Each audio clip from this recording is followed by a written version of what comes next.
Kodak Black and JackBoy find themselves at odds yet again. They've had their problems in the past, and after all that, we thought that things had cooled down. Unfortunately, that might not be the case, although the situation is so complicated that it's really difficult to make heads or tails out of what's going on. Luckily, I'm about to break it all down for you. JackBoy was a part of Kodak's crew for a really long time. JackBoy is also Haitian, something he has in common with Kodak. Another thing he has in common with Kodak is that he's from the streets. While there's not all that much public information about JackBoy, we do know that he is about that life. For a while, JackBoy was just a member of Kodak's entourage, but eventually he became more than that. Instead of just showing up to parties, concerts, and big events with Kodak, he tried to kickstart his own career. For a while, Kodak helped him with that, give him exposure and promo to get his whole thing off the ground. There's also another mechanic working behind the scenes here. A lot of people have pointed out that this happens in rap. When you come from the streets, you gotta take the streets with you once you get big. Kodak made sure to do that, and some people argue that JackBoy is one of those dudes. Since a lot of the bigger rappers from a gang atmosphere don't hire security or call the police or anything like that, they bring some shooters with them. These are dudes that they know are gonna slide if they ever get in trouble. A lot of people have theorized that JackBoy is one of those dudes. Eventually though, these kind of people are gonna want a piece of the pie too, rather than just standing on the sidelines. JackBoy, once he actually started rapping, usually appeared side by side with the rest of Sniper Gang, a clique that Kodak started. It featured a lot of his friends, eventually becoming its own label. It wasn't long before tension started to grow though. JackBoy wanted more. He wanted to be where Kodak was. One of the reasons why his story is so complex is because really, it's all a case of he said, she said.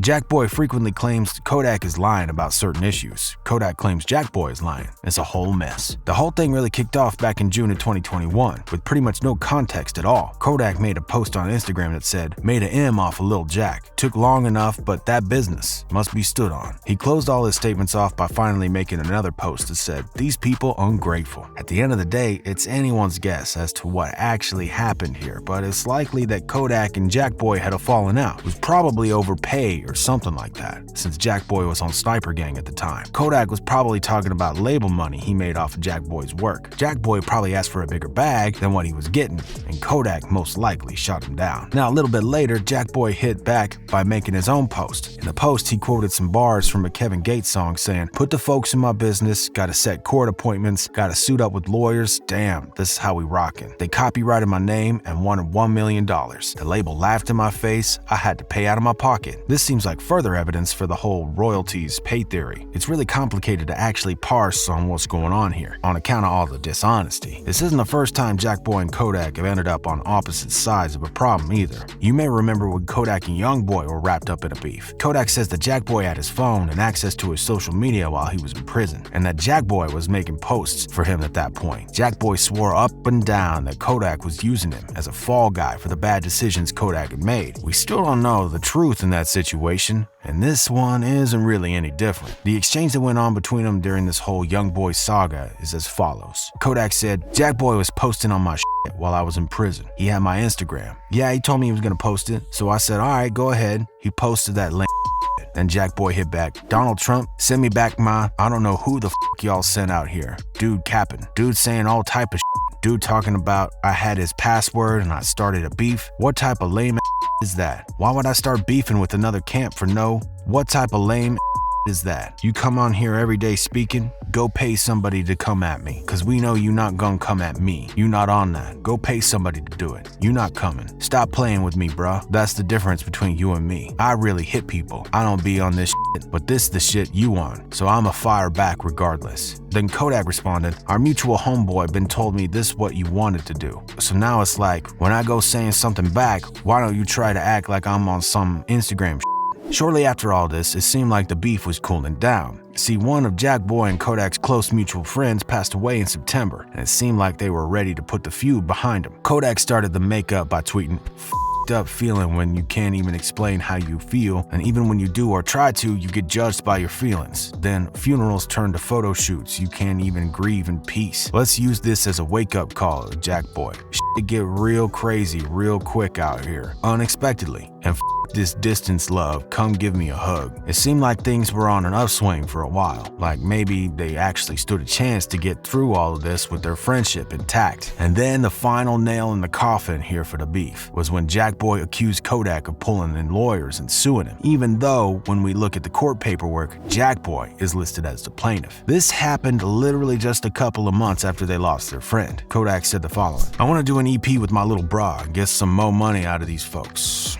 You can still be who you think you is. Nobody trying to belittle you. I understand the money got to your head and I feel like you outgrew your position of being my homie now, but we can still get money without being around me every day. This is what made you. Why turn your back from it? It ain't like this concept wasn't working." While it seems kind of nice on the surface to paint this whole thing as water under the bridge, looking at Kodak's post here, there's something more going on. First of all, it totally seems like Kodak is trying to one-up JackBoy here by pulling the whole "I birthed you" angle. While JackBoy had to put in a lot of work to get where he is, he probably wouldn't be nearly as big without Kodak. That's not disrespect, that's just facts. Kodak also dug his heels in when he officially went public with the fact that there was a lawsuit going on. He said, "Put the courts in our business, but trying to flip script on me like I'm tripping, it ain't too late. I'll forgive you for everything. Just get all this sucker shit and let's get money, cause this ain't the look. I miss your ass, boy." Even though Kodak is making a major slight against JackBoy by airing all his business out, you can really tell that he still cares about his friend, even if he isn't going about it the best way. That's when JackBoy responded, even if he misrepresented the situation, once again from what we can tell, JackBoy is the one suing Kodak. "You cap, that's why I'm not trying to hang show the whole paper you suing me and I'm on the defense. Chill out with the fake posting shit, I'm trying to show the real you. How we gonna do an EP when you try and block my motion? It's not about the money, it's the principle. Stop moving funny, what the f I'm gonna get from suing you? I thought you said I owe you, not you owe me." People thought it was all done until just recently. It's come out that the lyrics to Kodak's viral song Super Gremlin are actually aimed right at JackBoy, and that obviously didn't sit right with him. The chorus to the track sums it up pretty well. "We could have been superstars. Remember when we was jacking cars? Now it's not safe for you. You switched like a little bitch. We could have been superstars. Can't help it, now I'm reminiscing. Remember when we was jacking cars? Now you better keep your distance, cause it's not safe for you. You switched like a little bitch." But JackBoy came out and said that he feels like the whole beef is manufactured. He says he's since been around Kodak and his crew and that nothing's happened. He went on Instagram Live to dispel any rumors about beef, saying, "Like, this shit fake as fuck, like, cause I be safe as fuck. I be seeing niggas down south. I be all in the malls and shit.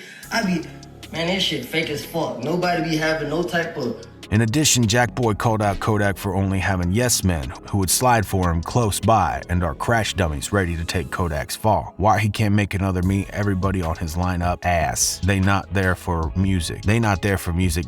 They to be crash dummies. Kodak clapped back, "I never signed a to be no kind of stepper for me. Can't no one who signed to me or around me on some rapping shit say I asked them to slide for me. I got my own for that, if anything. Real steppers around here that know me gon' vouch. I've been out here." Now on social media, we have opinions coming from both sides of the aisle here. Some people mess with JackBoy and some people mess with Kodak. One fan said, "Honestly, Jack is far better than Kodak." Another fan tried to make a more diplomatic approach, saying, "I ain't picking no sides unless it's the person that signed me and my Zoes." Kodak and JackBoy need to call each and make it right. If you encourage the beef, then you green as cause you shouldn't let brother beef about nothing. Whether or not the beef actually dies down anytime soon, it really doesn't show any sign of slowing down at the moment. That being said, the two rappers are still very good friends at the end of the day. Maybe sooner or later, things will settle. Let us know what you think in the comments though. And if you like this video, then you should for sure check out this next one.